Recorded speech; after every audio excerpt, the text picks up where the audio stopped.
अस्सलाम वालेकुम रहमतुल्लाह। आज हम बात करेंगे पित्ते में पथरी के हवाले से। पित्ते में पथरी होती है या नहीं? बुनियादी तौर पर गुर्दे के अंदर पथरी होती है। पित्ते के अंदर एक माया महलूल होता है, उसकी जो मैल जमा होती है तो वो पथरी की सूरत इख्तियार कर लेती है। चूंकि गुर्दों में फिल्टर लगा होता है तो वो फिल्टर की वजह से जो गंद जमा हो जाते हैं वो पथरी होती है। तो पित्ते की पथरी के हवाले से हम बात करेंगे, पित्ते की पथरी को हम कैसे हटाएं।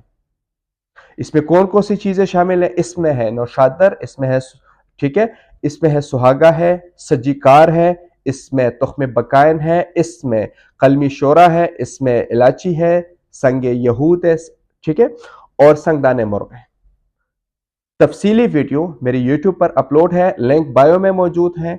जिन दोस्तों ने YouTube चैनल सब्सक्राइब नहीं किया वो चैनल भी सब्सक्राइब कर लें और इंशाल्लाह ये बना लें अपने लिए, आप घर पे तैयार कर सकते हैं। इंशाल्लाह पित्ते की पथरी से मुस्तकिल तौर पर आपको निजात मिल जाएगी।